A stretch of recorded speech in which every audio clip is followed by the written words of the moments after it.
It is the 23rd of February.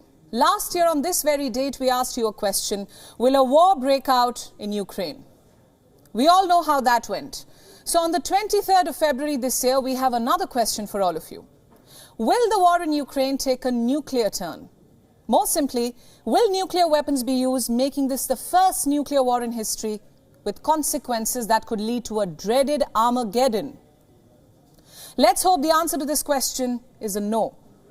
That no one will be mad enough as to provoke a nuclear war. But from where I'm sitting, the unthinkable has now become thinkable. And I will tell you why. Yesterday, the Russian President Vladimir Putin was addressing a rally in Moscow. He time and again used the dreaded word, the nuclear word. Listen in. As before, we will pay increased attention to strengthening the nuclear triad. We will continue mass production of air-based hypersonic Kinzhal systems and will start mass supplies of sea-based Zircon hypersonic missiles. We will continue to inundate our forces with advanced technology. Our soldiers are now heroically fighting the neo-Nazism that has taken root in Ukraine. Putin also said that for the very first time, Russia would be deploying the Sarmat intercontinental ballistic missile system. This weapon system can carry multiple nuclear warheads. But where will they be deployed? Could it be the Western Front? Another question: why would you talk about nuclear weapons and nuclear warheads in the lead up to the anniversary of the Ukraine war? Let me make one thing clear. In no way am I accusing Putin of solely provoking a nuclear war. I wouldn't do that. Because if there is one thing we've learnt, it is that there is no one villain in this war. And if it takes two hands to clap, it also takes two hands to fight. And the Ukraine war is no exception. For the last 1 year, numerous nuclear references have been made by both sides. In October 2022, US President Joe Biden was attending a Democratic Party fundraiser. It was there that he said that the world faces its biggest risk of an Armageddon. What's that? It's a biblical reference to the last battle between good and evil. Basically, it means the end.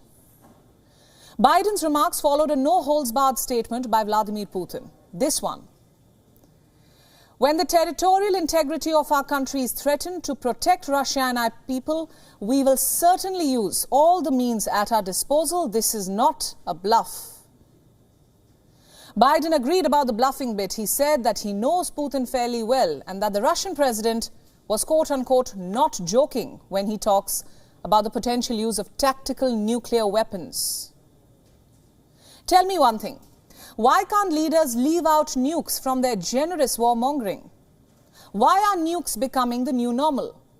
Biden had two options. He could have underplayed Putin's statement or hype it up. And he cleverly picked the latter, and I will tell you why. Because fear, my friend, is also an effective weapon in war and politics. Words like nuclear and nukes also get you votes, and they win elections for you. Remember, Biden's Democratic Party went on to do fairly well in the midterms that were held just a month after the US president made the Armageddon remarks. And back in Russia, Putin continued with his nuclear talk.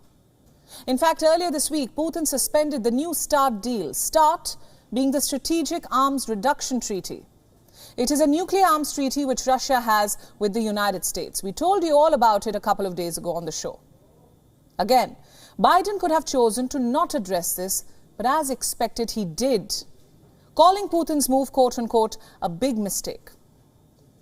You see, here's what leaders do not realize. Nuclear charge talks may be good for rallies, but outside that stadium, they cannot lead to anything good, be it in Ukraine, Cuba, or Japan. A war in itself is bad enough, and when it goes nuclear, the war could be the end of everything. And by everything, I mean everything. Currently, Russia is sitting on the world's largest nuclear arsenal. It has some 6,000 nuclear weapons. This is according to ICAN, or the International Campaign to Abolish Nuclear Weapons. Russia's nuclear weapons range from about 10 to 100 kilotons. The United States has upwards of 5,400 nuclear warheads. And just to give you a point of reference here, the bomb which was dropped on Hiroshima was the size of one of the smallest weapons that Russia has. Ukraine's Western friends, the United Kingdom, the United States, are nuclear armed as well. So if they all continue to provoke each other, it may just be a matter of time before one lights the fire and the other fuels it. What happens then? We may not even be around to report it. So is the direction the Ukraine war is headed in, is it this? On the eve of its first anniversary, are we talking about the war taking a nuclear turn? Let's once again hope that this time the answer is not a yes. WION World is now available in your country. Download the app now and get all the news updates on the move.